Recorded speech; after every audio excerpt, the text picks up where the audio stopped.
ಕಾನೂನು ಸಚಿವರೇ ಮೊದಲು ಸರ್ಕಾರಿ ಆಸ್ಪತ್ರೆಯಲ್ಲಿ ಸ್ಕ್ಯಾನಿಂಗ್ಗೆ ದುಡ್ಡು ತಗೋಬೇಡ ಅಂತ ಹೇಳ್ರಿ ರಾಜು ಕಾಣಪ್ಪನವರ್ ಆಗ್ರಹ ಎಂದು ಗದಗ ಜಿಲ್ಲಾ ಪತ್ರಿಕಾ ಭವನದಲ್ಲಿ ಸುದ್ದಿಗೋಷ್ಠಿ ನಡೆಸಿ ಮಾತನಾಡಿದ ಅವರು ಮೊನ್ನೆಯಷ್ಟೇ ತೋಟದ ಜಾತ್ರೆ ಆವರಣದಲ್ಲಿ ನಡೆದ ದುರ್ಘಟನೆ 22 ಜನ ಗಾಯಗೊಂಡು ಆಸ್ಪತ್ರೆಗೆ ದಾಖಲಾಗಿ ಸ್ಕ್ಯಾನಿಂಗ್ ಮಾಡಿಸಲು ಹೋದ್ರೆ ಅಲ್ಲಿ 2,500 ರಿಂದ 3,500ವರೆಗೆ ದುಡ್ಡು ಕೇಳ್ತಾ ಇದ್ದಾರೆ.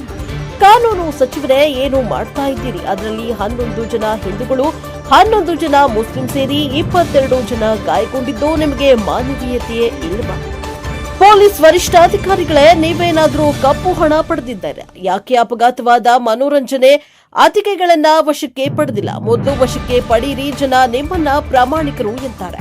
ಆದ್ರೆ ನಮಗೆ ನೀವು ಹಾಗೆ ಕಾಣೋದಿಲ್ಲ. ಆಡಳಿತ ಮಂಡಳಿಯ ಎಲ್ಲಾ ಸದಸ್ಯರ ಮೇಲೆ ಕ್ರಮ ಕೈಗೊಳ್ಳಬೇಕು, ಇಬ್ಬರ ಮೇಲೆ ಕ್ರಮ ಮಾಡುವುದಲ್ಲ. ಇದಕ್ಕೆ ಸದಸ್ಯರೆಲ್ಲರೂ ಹೊಣೆ. ನಾವು ಇವರೆಲ್ಲರ ಮೇಲೆ ಕಾನೂನು ಹೋರಾಟ ಮಾಡಲು ನಿರ್ಧಾರ ಮಾಡಲಾಗಿದೆ.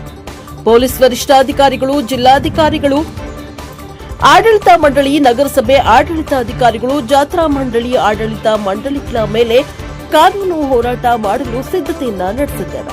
ಆದಷ್ಟು ಬೇಗ ಗಾಯಾಳುಗಳನ್ನ ಖಾಸಗಿ ಆಸ್ಪತ್ರೆಗೆ ಸೇರಿಸಿ ಚಿಕಿತ್ಸೆ ಕೊಡಿಸಿ ಪರಿಹಾರ ನೀಡಿ, ಇಲ್ಲವಾದ್ರೆ ಉಗ್ರ ಹೋರಾಟ ನಡೆಸ್ತಾ ಇದ್ದೇವೆ ಎಂದು ತಮ್ಮ ಆಕ್ರೋಶ ವ್ಯಕ್ತಪಡಿಸಿದರು.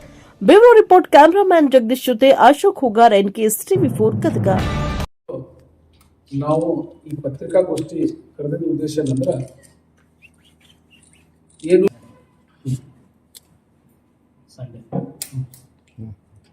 2ನೇ ತಾರೀಕು ರಾತ್ರಿ ಗದಗಿನ ತೋಟದಾಗ ಮಠದ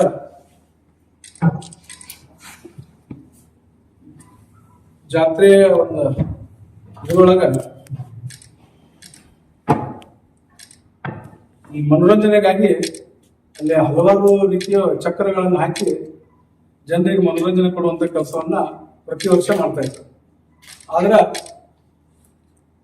ಮೊನ್ನೆ ಆ ಚಕ್ರ ಮುಗುಚು ಬಿದ್ದು ಸುಮಾರು 22 ಜನರಿಗೆ ಅತ್ಯಂತ ಗಂಭೀರ ಗಾಯಗಳು. ಮತ್ತ ಹುಬ್ಬಳ್ಳಿಯಲ್ಲಿ ಒಂದು ಪೇಷಂಟ್ ಚಿಂತಾಜನಕ ಸ್ಥಿತಿಯೊಳಗಿದೆ. ಈಗೂ ಪ್ರೆಸೆಂಟ್ ಇವತ್ತು ಈಗಿನ ಸ್ಟಿಲ್ ಈಗ ಫೋನ್ ಹಚ್ಚಿ ಕೇಳಿದಾಗ ಕೂಡ ಚಿಂತಾಜನಕ ಸ್ಥಿತಿಯೊಳಗಿದೆ. ಇನ್ನ ಇಲ್ಲೇ ಸರ್ಕಾರದ ಪಾಪ ಹುಡುಗಂದು ಪಾಪ ಇನ್ನೂ ಬಳದ್ರು ಒಂದು 18ರಿಂದ 20 ವಯಸ್ಸಿನ ಒಳಗೆ ಹುಡುಗಂದು ಸಂಪೂರ್ಣ ನಡನ ಮುರಿದಿದೆ ಅಂತ ಹೇಳ. ಜೊತೆ ಜೊತೆನ ಒಬ್ಬ ಸಣ್ಣ ಹುಡುಗ, ಹೆಣ್ಣು ಬಾಲಕ, 6 ವಯಸ್ಸಿನ ಯುವಕ. ಆ ಯುವಕನಿಗೆ ತಲೆಗೆ ಪೆಟ್ಟು ಬಿದ್ದೈತಿ. ನಾವು ಕೂಡ ಅವತ್ತು ಮಾತಾಡ್ಸಕ್ ಹೋಗಿದ್ವಿ ರಾತ್ರಿ. ಅಲ್ಲಿ ಡಾಕ್ಟರ್ ಎಷ್ಟು ನಿಷ್ಕಾಳಜಿ ಅದಾರ ಅಂದ್ರ ಆ ಹುಡುಗನ ತಲೆ ಮೇಲೆ ವಸ್ತ್ರ ತೆಗೆದಿಲ್ಲ ಅವ್ರು ಇನ್ನು. ಅಂದ್ರ ಆ ಪೇಷಂಟ್ ಇನ್ನು ಚೆಕ್ ಮಾಡಿಲ್ಲ ಅಂತ ಅರ್ಥದ. ಮತ್ತ ಆ ಹುಡುಗನ ತಾಯೋ ಏನ್ ದೊಡ್ಡವೋ ಯಾರು ಗೊತ್ತಿಲ್ಲ, ಪಾಪ ಹೆಣ್ಮಗಳಿಗೆ ಎದಿಗೆ ಹೊಡೆದು ಬಿದ್ದಿತ್ತು. ಉಸಿರಾಟ ಮಾಡಕ್ ತೊಂದ್ರೆ ಆಗಿತ್ತು. ನಾವು ಮಾತಾಡ್ಸಕ್ ಹೋದಾಗ ಸೌಜನ್ಯಕ್ಕಾದ್ರೂ 4 ಮಂದಿ ನನಗೆ ನೀವು ಪ್ರಾಮಾಣಿಕ ಕಾಣವಲ್ರಿ. ಯಾಕೆ ಪ್ರಾಮಾಣಿಕ ಕಾಣವಲ್ರಿ ಅಂದ್ರ ಇನ್ನೂವರೆಗೂ ಈ ಹಲ್ಲೆ ಇದೇನು ಇನ್ಸಿಡೆಂಟ್ ಆತಲ್ಲ, ಅದು ಚಕ್ರ ತಿರುಗಿ ಬಿದ್ದು ಜನರೆಲ್ಲ ಇದಾದ್ರಲ್ಲ, ಅಲ್ಲಿ ಇನ್ನೂ ಕೂಡ ನೀವು ಸೀಜ್ ಮಾಡಿಲ್ಲ. ಆ ಅಟಿಕೆ ಸಾಮಾನುಗಳನ್ನ ನೀವು ಸೀಜ್ ಮಾಡಿಲ್ಲ. ಯಾಕೆ ಮಾಡಿಲ್ಲ ನೀವು ಸೀಜ್ ಇನ್ನು? ಮತ್ತೆ ನಿಮ್ಗೇನಾದ್ರೂ ಜಾತ್ರೆ ಕಮಿಟಿಯವರಿಂದ ಅಥವಾ ಅಲ್ಲಿ ಟೆಂಡರ್ ಪಡೆದವರಿಂದ ಏನಾದ್ರೂ ಕಪ್ಪು ಹಣ ಏನಾದ್ರು ಬಂತನು, ಅಥವಾ ನಮ್ಮ ಸಚಿವರ ಅವರಿಂದ ಅಥವಾ ಅವ್ರ ಪರಿವಾರದ ಯಾರ ಸದಸ್ಯರಿಂದನೂ ನಿಮ್ಗೇನಾದ್ರೂ ಆಗ್ರಹ ಬಂತು? ಯಾಕೆ ನೀವು ಆ ಜಾತ್ರೆಯಲ್ಲಿರುವಂತ ಏನು ವಸ್ತುಗಳದಾವಲ್ಲ, ನಾನು ಹೇಳತ್ತಿದ್ದು ಇಷ್ಟು ಹೇಳಂತಿಲ್ಲ, ಯಾವ ಈ ಮಷಿನ್ ತಿರುಗಿ ಬಿದ್ದು ಜನಕ್ಕೆ ಹೊಡೆದು ಬಿದ್ದಿತ್ತಲ್ಲ, 22 ಜನಕ್ಕ ನೋವು ಮಾಡಿತ್ತಲ್ಲ, ಅದನ್ನ ಯಾಕೆ ಇನ್ನೂವರೆಗೂ ಸೀಸ್ ಮಾಡಿಲ್ಲ ನೀವು? ಹಂಗ ಹೇಳ್ತೀನಿ ನಿಮ್ಗೆ. ಒಬ್ಬ ರಿಕ್ಷಾ ಹೊಡೆಯುವ ವ್ಯಕ್ತಿ ಎಲ್ಲರೂ ಒಂದು ಸಣ್ಣ ಆಕ್ಸಿಡೆಂಟ್ ಮಾಡಿದಾಗ ಏನು ಗಾಯ ಆಗಿರಂಗಿಲ್ಲ, ಏನು ಚೂರು ಇರಂಗಿಲ್ಲ. ಅವ್ರವ್ರ ಕಾಂಪ್ರಮೈಸ್ ಆಗಿರ್ತಾರ. ಆದ್ರ ಪೊಲೀಸ್ ಇಲಾಖೆಯವರು ಅವ್ರಿಬ್ರು ಜಬರ್ಶಾಲ್ ಕರ್ಕೊಂಡು ಹೋಗಿ ಅವ್ರಿಬ್ರು ರಾಜಿ ಇದ್ರು ಅವ್ರಿಬ್ರಿಗೆ ಹೆದರಿಸಿ ಬೆದರಿಸಿ ಅಂತ ಇಬ್ರು ಕಡೆ ಪತ್ರ ಮಾಡಿ ಸಹಿ ಮಾಡಿಸ್ಕೊಂಡು ಕಳಿಸ್ತಿದ್ರು. ಹೌದಾ? ಮತ್ತೆ ಇಲ್ಲಿನೂ ಹಂಗಾಗೈತನು. ಅವು ಸಾಮಾನು ಸೀಜ್ ಮಾಡಲಾರ್ದೇನ ಮಠದವರಿಗೆ ಮತ್ತ ಹೊರತು ಬಿದ್ದವ್ರಿಗೆ ಏನಾದ್ರು ಕಾಂಪ್ರಮೈಸ್ ಏನಾದ್ರು ಮಾಡ್ಸಿದ್ರಿ ನೀವು? ಅದಕ್ಕ ಪೊಲೀಸ್ ವರಿಷ್ಠಾಧಿಕಾರಿಗಳೇ, ನೀವು ಅಲ್ಲಿ ಎಸಿ ರೂಮ್ನಾಗ ಕುಂತು ದಯಮಾಡಿ ಮಾತಾಡೋದು ಬೇಡ. ನಮಗೆ ನೇರವಾಗಿ ನೀವು ಬರ್ರಿ. ಈಗ ಇದನ್ನ ನೀವ ಸೀಜ್ ಮಾಡ್ರಿ. ನಮ್ಗೆ ಇನ್ನು ಉಳಿಕಿದವ್ರ ಮೇಲೆ ನಂಬಿಕಿಲ್ಲ. ನಿಮಗೆ ಜನರು ಬಹಳ ಪ್ರಾಮಾಣಿಕ ಅಂತಾರೆ. ಅದಕ್ಕೆ ನಿಮ್ಮ ಪ್ರಾಮಾಣಿಕತೆ ಉಳಿಬೇಕು. ನೀವು ಪ್ರಾಮಾಣಿಕರದಿರಿ ಅಂತ ನಮ್ಗೆ ಗೊತ್ತಾಗಬೇಕು ಅಂದ್ರ ನೀವು ಈ ಕೂಡಲೇ ಆ ಚಕ್ರವನ್ನ ನೀವು ಸೀಜ್ ಮಾಡ್ಬೇಕು. ಇಲ್ಲ ಅಂದ್ರ ನಿಮ್ಮ ವಿರುದ್ಧ ಹೋರಾಟ ಮಾಡ್ಬೇಕಾಗತ್ತೆ. ನಿಮ್ ವಿರುದ್ಧ ಯಾಕೆ ಹೋರಾಟ ಮಾಡ್ಬೇಕಂದ್ರ ಇವತ್ತು ನಾವೆಲ್ಲ ಜನರು ನಂಬಿರೋದು ಪೊಲೀಸ್ ಇಲಾಖೆನ. ನಾವ್ ಯಾರ ರಾಜಕಾರಣಿಗಳನ್ನ ನಂಬಕ್ ಸಾಧ್ಯ ಇಲ್ಲ. ನಮ್ಮನ್ನ ಯಾರು ಬದುಕಿಸ್ತಾರಪ್ಪ ಅಂದ್ರ ಅವ್ರು ಪೊಲೀಸರು. ಮತ್ತ ಬೇಲಿನ ಎದ್ದು ಹೊಲ ಮೈಬಿಟ್ರೆ ಯಾರು ನಮ್ಮ ರಕ್ಷಣೆಗೆ ಸಾಧ್ಯ ಇದೆ? ಅದಕ್ಕ ಈ 22 ಜನರಿಗೆ ನ್ಯಾಯ ಸಿಗಬೇಕು ಅಂದ್ರೆ ಆ ಚಕ್ರ ಏನಿದೆ ಅದನ್ನ ಸೀಜ್ ಮಾಡ್ಬೇಕು. ಅದ್ರ ಜೊತೆನೆ ಇದು ಒಂದು ಕ್ರಿಮಿನಲ್ ಅಫೆನ್ಸ್ ಅಂತ ಹೇಳ್ತೇವೆ ನಾವು. ಯಾಕೆ ಅಂತ ಕೇಳ್ರಿ, ಸಾಕಷ್ಟು ಕಾನೂನುಗಳದಾವ ಈ ಮನೋರಂಜನಾ ಆಟಿಕೆಗಳನ್ನ ಹಾಕ್ಬೇಕಂದ್ರೆ. ಒಂದನೇದ್ದು ಅದಕ್ಕ ಸಾಕಷ್ಟು ದೊಡ್ಡ ಜಾಗ ಇರ್ಬೇಕು. ಇನ್ನೊಂದು ಈ ಫೈರ್ ಇರ್ಬೇಕು. ಇನ್ನೊಂದು ಸುರಕ್ಷೆ ದೃಷ್ಟಿಯಿಂದ ಅವರಲ್ಲಿ ಅದನ್ನ ಪಾಲಿಸಿ ಮಾಡಿಸಿರ್ಬೇಕು. ಮತ್ತ ಬೇರೆ ಬೇರೆ ಇನ್ನೂ ಹಲವಾರು ಕಂಡೀಷನ್ಸ್ ಅದಾವ. ನೀವು ಆ ಕಂಡೀಷನ್ಸ್ ಎಲ್ಲಿ ಪಾಲನೆ ಆಗೋದಿಲ್ಲ. ಒಂದೇದ್ದು ಇನ್ನು ಉಳ್ಕಿದ್ದು ಬಿಟ್ಟು ಬಿಡೋದನ್ನ. ಒಂದೇದ್ದು ಜಾಗ ಎಷ್ಟು ಶಾರ್ಟ್ ಐತಿ ಅದ ಬಹಳ ಅಂದ್ರೆ ಬಲೆಬಾರ್ ಅಂದ್ರೆ 4,000 ಸ್ಕ್ವೇರ್ ಫೀಟ್ ಇರ್ಬೋದಲ್ಲ ಜಾಗ. ಆ 4,000 ಸ್ಕ್ವೇರ್ ಫೀಟ್ ಒಳಗ ಇಂತ ದೊಡ್ಡ ಆಟಿಕೆ ಸಾಮಾನುಗಳ ಹಾಕಿದ್ರ ಜನರ ಜೀವ ರಕ್ಷಣೆ ಮಾಡಕ್ ಸಾಧ್ಯ ಐತಿಲ್ರಿ. ಇನ್ನ ಅವತ್ತ ಯಾರು 22 ಜನ ಬಿದ್ದಾಗ ಆಂಬ್ಯುಲೆನ್ಸ್ ಬರಕ್ಕೆ ರಸ್ತೆ ಇಲ್ಲ.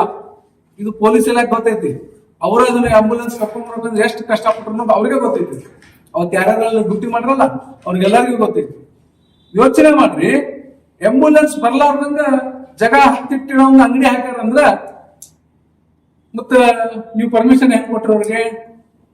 ಅದಕ್ಕ ನಾವು ಇದಕ್ಕ ಕಾನೂನು ಹೋರಾಟ ಕೂಡ ಈ ಸತ ಮಾಡೋದಿದ್ವಿ. ಕಳೆದ ಸಾರಿ ಎಲ್ಲಾ ಯೋಜನೆಗಳನ್ನ ಹಾಕೊಂಡಿದ್ವಿ.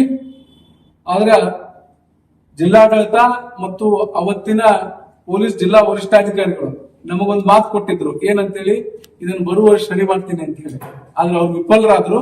ನಾವು ಮತ್ತೆ ಕಾನೂನು ಹೋರಾಟ ಮಾಡಿದ್ವಿ. ಈ ಕಾನೂನು ಹೋರಾಟದೊಳಗೆ ನಾವು ಜಿಲ್ಲಾಡಳಿತವನ್ನು ಪಾರ್ಟಿ ಮಾಡ್ತೀವಿ, ಮತ್ತ ನಗರಸಭೆಯನ್ನು ಪಾರ್ಟಿ ಮಾಡ್ತೀವಿ, ಪೊಲೀಸ್ ಇಲಾಖೆಯನ್ನು ಪಾರ್ಟಿ ಮಾಡ್ತೀವಿ, ಮತ್ತೆ ಆಡಳಿತ ಮಂಡಳಿಯನ್ನು ಪಾರ್ಟಿ ಮಾಡ್ತೀವಿ, ಮತ್ತೆ ಏನ್ ಜಾತ್ರಾ ಸಮಿತಿ ಐತಲ್ಲ ಇದನ್ನು ಕೂಡ ನಾವು ಪಾರ್ಟಿ ಮಾಡ್ತೀವಿ.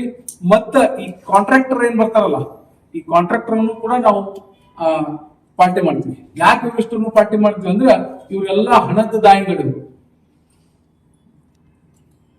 ಜಿಲ್ಲಾಧಿಕಾರಿಗಳಿಗೆ ಏನ್ ಲಾಭ ಐತಿದ್ದು? ಈ ಜಾತ್ರೆ ನಡೆಯೋದ್ರಿಂದ ಇಷ್ಟು ಸಣ್ಣ ಕಿರಿದಾದ ಜಾಗದಾಗ ನಡೀತೈತಿ. 2016ರಿಂದ ನಂದೇ ಲೆಟರ್ ಪ್ಯಾಡ್ ಮೇಲೆ ನಂದೇ ಸೈ ಮೇಲೆ ಕೊಟ್ಟಿದ್ದ ನಾನು. ಈ ಜಾತ್ರೆ ಒಳಗೆ ಹಿಂಗಾಗತ್ತ, ಇಲ್ಲಿ ರಸ್ತೆ ಅತಿಕ್ರಮಣ ಹುಡುಗನ್ ತಾಯಿ ಅಂದ್ರ. ಮತ್ತ ನನಗೆ ಮರದಿವ್ಸ ಇನ್ನೊಂದು ವಿಷಯ ಗೊತ್ತಾಯ್ತು.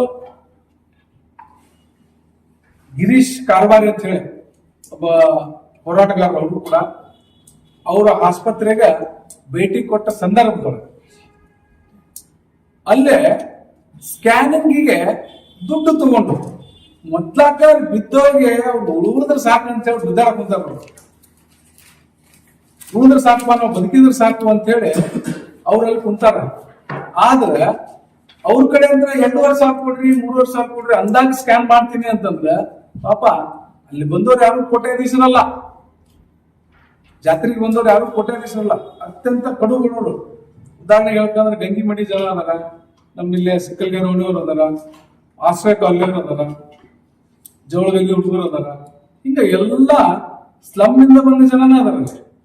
ಅಂತವ್ರ ಕಡೆ ಅಂದ್ರ ನಮ್ಮ ಸರ್ಕಾರಿ ಆಸ್ಪತ್ರೆ ಒಳಗ 2,500 ಕೊಡು, 3,500 ಕೊಡು ಅಂದ್ರ ಇದು ಎಂತ ನಾಚಿಕೆಡಿ ಸಂಗತಿ.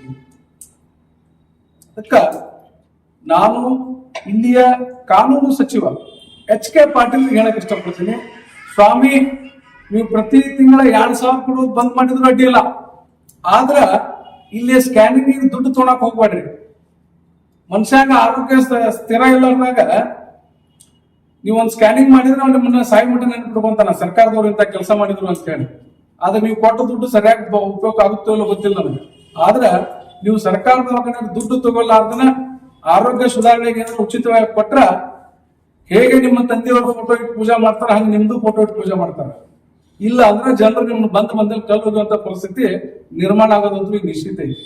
ಯಾಕ ಅಂತ ಕೇಳ್ರಿ, ಸರ್ಕಾರ ಇಡೀ ರಾಜ್ಯದೊಳಗನ ಈ ಸಿದ್ದರಾಮಯ್ಯ ಸರ್ಕಾರ ಬಂದ ಮೇಲೆ ರಾಜ್ಯದೊಳಗನ ಉಚಿತವಾಗಿ ಸ್ಕ್ಯಾನಿಂಗ್ ನಾವು ವ್ಯವಸ್ಥೆ ಮಾಡಿವಿ. ಎಲ್ಲಾ ಕಡೆ ಸರ್ಕಾರದ